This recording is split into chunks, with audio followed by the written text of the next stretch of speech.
8 మంది ఎంపీలు ఉన్నారు బీజేపీ వాళ్ళు 8 మంది, కాంగ్రెస్ వాళ్ళు 8 మంది, బీజేపీ వాళ్ళు 8 మంది.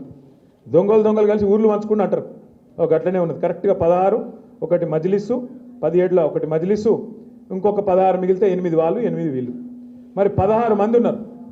ఒక్కటంటే ఒక్కరోజు బీజేపీ ఎంపీలు ఎన్నడన్నా ఏమయ్యా రేవంత్ రెడ్డి గారు ఏది నువ్వు ఇస్తానన్న 4000 పెన్షను అని అడగంగా మీరు చూసిర్రా?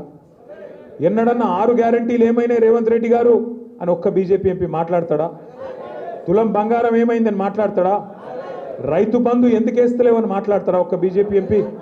రైతు రుణమాఫీ ఎందుకు జరుగుతలేదని మాట్లాడతారా? ఒక్కరు మాట్లాడరు. కానీ కేసీఆర్ గారి మీద మాత్రం ఒంటికాలతో లేస్తారు బీజేపీ వాళ్ళంతా. రేవంత్ రెడ్డికి రక్షణగా, రేవంత్ రెడ్డికి సహాయంగా, రేవంత్ రెడ్డి చేసే ప్రతి తప్పును వాళ్ళే కవర్ చేస్తూ కాపాడుతూ ఇవాళ మొత్తం రేవంత్ రెడ్డికి ఒక రక్షణ కవచంలాగా నిలబడ్డదే ఈ బీజేపీ ఎంపీలు, ఇక్కడ ఉన్న బీజేపీ పార్టీ.